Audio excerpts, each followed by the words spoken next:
akan membahas mengenai upaya pencegahan penyakit pada sistem reproduksi manusia. Bagaimana kabar kalian hari ini?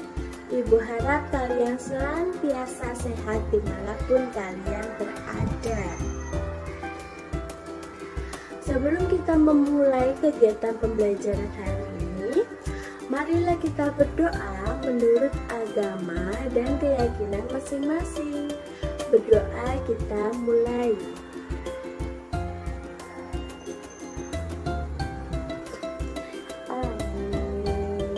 Oke, di pembelajaran kemarin kita sudah belajar mengenai macam-macam penyakit pada sistem reproduksi manusia, baik itu pada wanita ataupun pada laki-laki. Seperti halnya, kemarin kita sudah belajar mengenai HIV/AIDS, yaitu suatu penyakit pada sistem reproduksi yang disebabkan oleh virus HIV. Penyakit ini tidak menular melalui jabat tangan, tetapi menular melalui transfusi darah dan hubungan seksual. Kemudian ada kanker serviks. Dinamakan kanker serviks berarti adanya suatu kanker atau benjolan pada area serviks atau di sekitar serviks. Kemudian ada juga kanker prostat. Dinamakan kanker prostat berarti adanya iritasi atau peradangan ataupun kanker pada area prostat pada laki-laki. Kemudian ada namanya sifilis atau biasanya disebut dengan penyakit raja singa, yaitu suatu penyakit yang disebabkan oleh bakteri Treponema pallidum. Bagaimana cara agar kita bisa terhindar dari berbagai macam penyakit tersebut? Yuk kita bahas. Upaya untuk pencegahan berbagai macam penyakit pada sistem reproduksi manusia bisa kita mulai dari hal-hal kebiasaan kita dalam sehari-hari.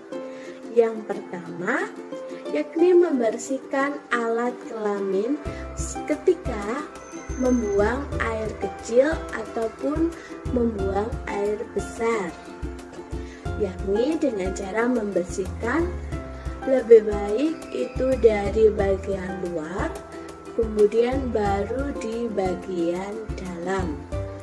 Yang kedua, yaitu menjaga alat kelamin luar agar selalu kering, yakni dengan mengelapnya memakai tisu agar tetap kering dan tidak lembab.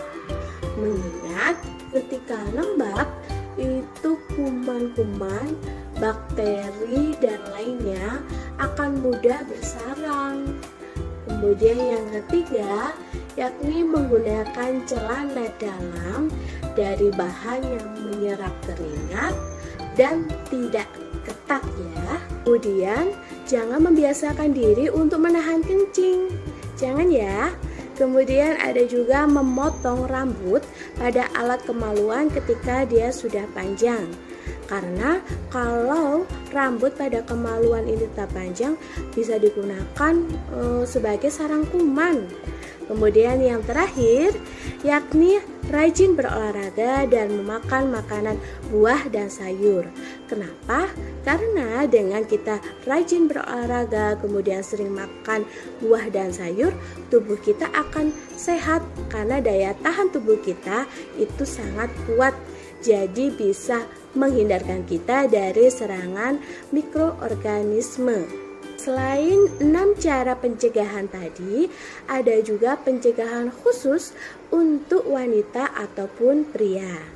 Untuk wanita khususnya, yang pertama, gantilah pembalut sesering mungkin 2-3 jam sekali. Jangan memakai pembalut terlalu lama karena menyebabkan vagina akan lembab. Kedua, hindari penggunaan sabun kewanitaan terus-menerus. Kenapa? Karena nanti bisa mengubah pH vagina. Nah, ketika pH vagina ini berubah, maka bakteri-bakteri bayi yang ada pada vagina itu bisa mati. Untuk pencegahan selanjutnya, yakni pencegahan khusus untuk laki-laki. Untuk laki-laki, kurangi ya kebiasaan mandi menggunakan air panas, karena suhu yang panas bisa mempengaruhi proses spermatogenesis. Kemudian, jangan memakai celana terlalu ketat. Dan yang terakhir, hindari minuman beralkohol dan kebiasaan merokok. Nah, mudah dipahami bukan? Jadi sudah Ibu jelaskan berbagai macam cara yang bisa kita gunakan agar terhindar dari berbagai macam penyakit pada sistem reproduksi, baik itu pada pria ataupun pada wanita. Untuk kegiatan selanjutnya, ini Ibu ada tugas buat kalian, yakni membuat poster mengenai upaya pencegahan penyakit pada sistem reproduksi manusia. Untuk tema penyakitnya bebas, kalian bisa memilih penyakit baik itu pada wanita ataupun pada pria. Gunakan kreativitas kalian sebaik mungkin, boleh memakai berbagai macam aplikasi untuk mengedit ataupun maupun membuatnya dengan tulisan tangan dan gambaran sendiri juga boleh. Ibu bebaskan. Contoh untuk posternya bisa kalian lihat pada gambar di samping. Ini ada poster mengenai stop HIV atau AIDS ya.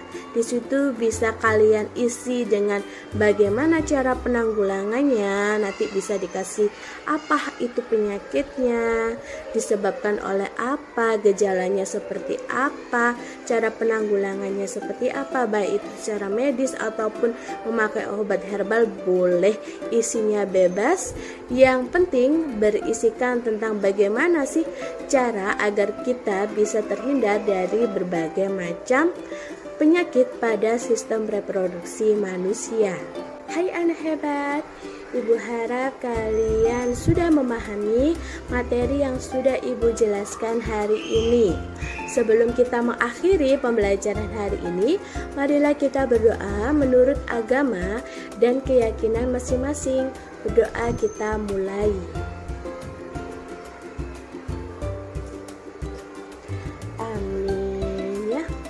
Jangan lupa tugasnya ya. Terima kasih. Sampai jumpa di video pembelajaran selanjutnya. Assalamualaikum warahmatullahi wabarakatuh.